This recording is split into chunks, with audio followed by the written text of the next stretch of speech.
आइए सुनते हैं अगहन गुरुवार बृहस्पतिवार की पौराणिक व्रत कथा। बृहस्पतिवार व्रत कथा प्राचीन समय की बात है। एक नगर में एक बड़ा व्यापारी रहता था। वह जहाजों से माल लादकर दूसरे देशों में भेजा करता था।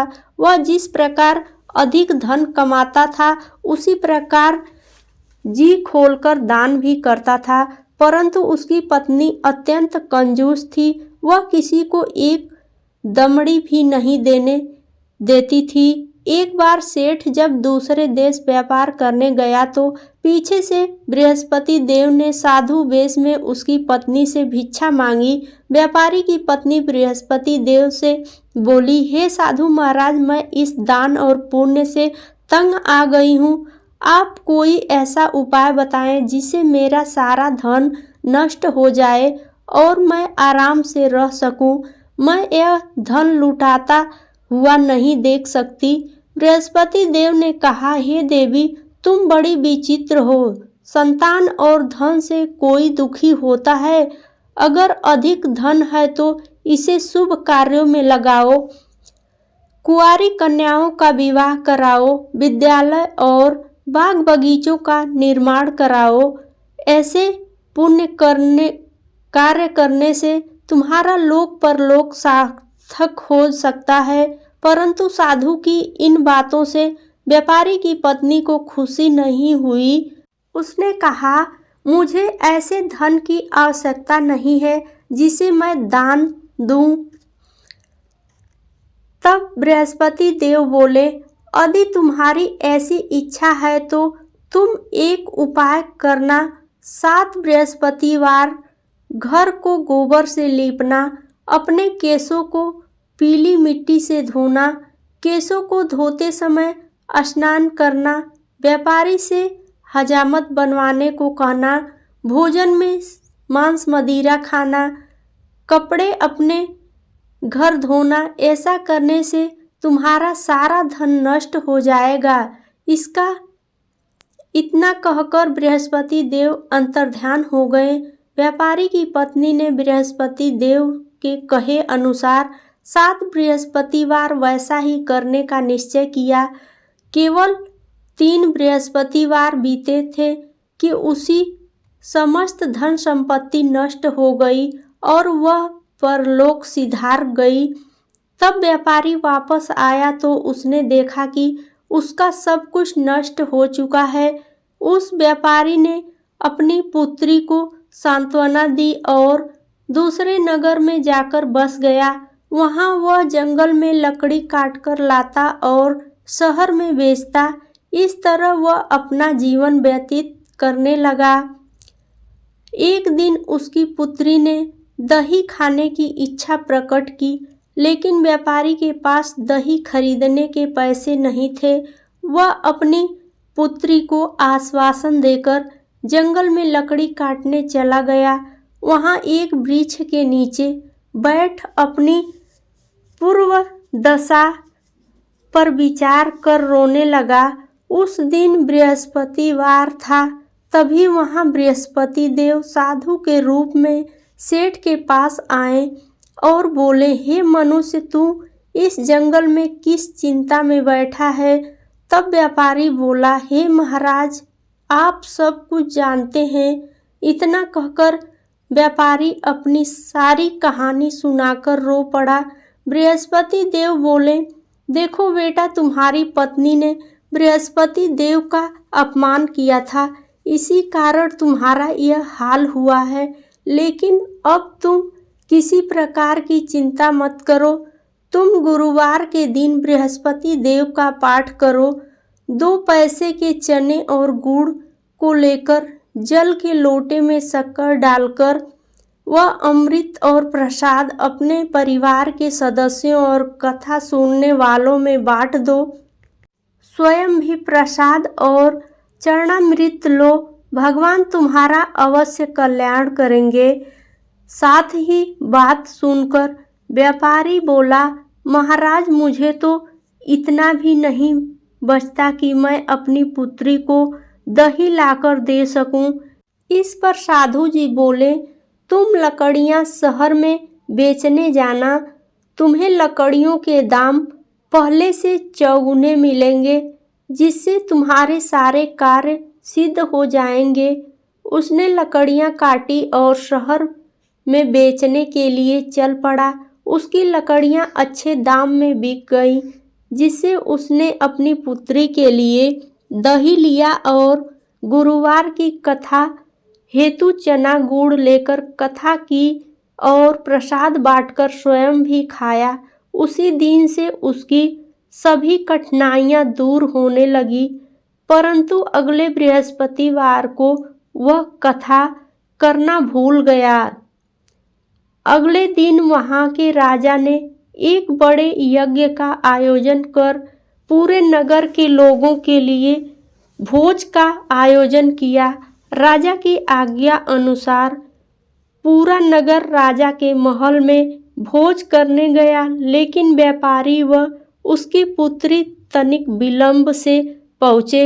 अतः उन दोनों को राजा ने महल में ले जाकर भोजन कराया। तब वे दोनों लौटकर आए। तब रानी ने देखा कि उसका खूंटी पर टंगा हार गायब है। रानी को व्यापारी और उसकी पुत्री पर संदेह हुआ कि उसका हार उन दोनों ने ही चुराया है। राजा की आज्ञा से उन दोनों को कारावास की कोठरी में कैद कर दिया गया। कैद में पकड़कर दोनों अत्यंत दुखी हुए। वहां उन्होंने बृहस्पति देवता का स्मरण किया। फिर बृहस्पति देव ने प्रकट होकर व्यापारी को उसकी भूल का आभास कराया और उन्हें सलाह दी कि गुरुवार के दिन कैद खाने के दरवाजे पर तुम्हें 2 पैसे मिलेंगे। उनमें तुम चने और मुनक्का मंगवाकर विधि पूर्वक बृहस्पति देवता का पूजन करना। तुम्हारे सब दुख दूर हो जाएंगे। बृहस्पतिवार को कैद खाने के द्वार पर उन्हें 2 पैसे मिले। बाहर सड़क पर एक स्त्री जा रही थी। व्यापारी ने उसे बुलाकर गुड़ और चने लाने को कहा। इस पर वह स्त्री बोली, मैं अपनी बहू के लिए गहने लेने जा रही हूँ, मेरे पास समय नहीं है। इतना कहकर वह चली गई। थोड़ी देर बाद वहां से एक और स्त्री निकली।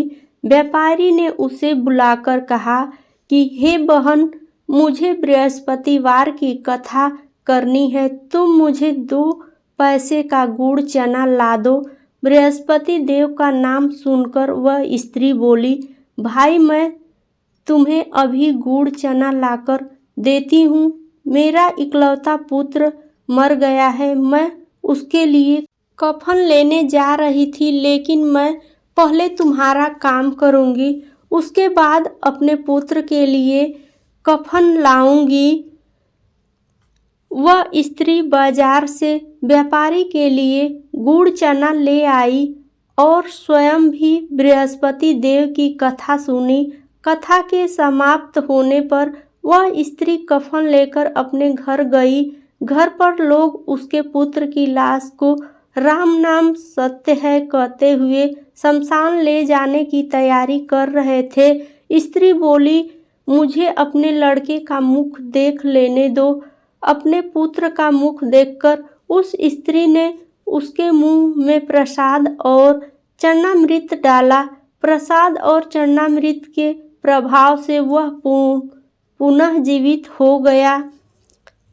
पहली स्त्री जिसने बृहस्पति देव का निरादर किया था, वह जब अपने पुत्र के विवाह हेतु पुत्र वधू के लिए गहने लेकर लौटी और जैसे ही उसका पुत्र घोड़ी पर बैठकर निकला, वैसे ही घोड़ी ने ऐसी छलांग मारी कि वह घोड़ी से गिरकर मर गया। यह देख स्त्री रो रोकर बृहस्पति देव से क्षमा याचना करने लगी और दूसरी स्त्री उस स्त्री की याचना से बृहस्पति देव साधु वेश में वहां पहुंचकर कहने लगे, देवी तुम्हें अधिक विलाप करने की आवश्यकता नहीं है। यह बृहस्पति देव का अनादर करने के कारण हुआ है। तुम वापस जाकर मेरे भक्त से क्षमा मांगकर कथा सुनो, तब ही तुम्हारी मनोकामना पूर्ण होगी। जेल में जाकर उस स्त्री ने व्यापारी से माफ़ी मांगी और कथा सुनी। कथा के उपरांत वह प्रसाद और चन्नामृत लेकर अपने घर वापस गई। घर जाकर उसने चरणामृत अपने मृत पुत्र के मुंह में डाला। चरणामृत के प्रभाव से उसका पुत्र भी जीवित हो उठा। उसी रात बृहस्पति देव राजा के सपने में आए और बोले, हे राजन, तूने जिस व्यापारी और उसके पुत्री को जेल में कैद कर रखा है वह बिल्कुल निर्दोष है। तुम्हारी रानी का हार वहीं खूंटी पर टंगा है। दिन निकला तो राजा रानी ने हार खूंटी पर लटका हुआ देखा। राजा ने उस व्यापारी और उसकी पुत्री को रिहा कर दिया और उन्हें आधा राज्य देकर उसकी पुत्री का विवाह उच्च कुल में करवाकर दहेज में हीरे जवाहरात दिए। वीडियो थोड़ी सी भी पसंद आई हो तो वीडियो को लाइक, शेयर और सब्सक्राइब जरूर करें और बेल आइकन प्रेस कर लें ताकि हमारी जो भी वीडियो आए उसकी नोटिफिकेशन आपको सबसे पहले मिले। और वीडियो देखने के लिए आपका बहुत बहुत धन्यवाद।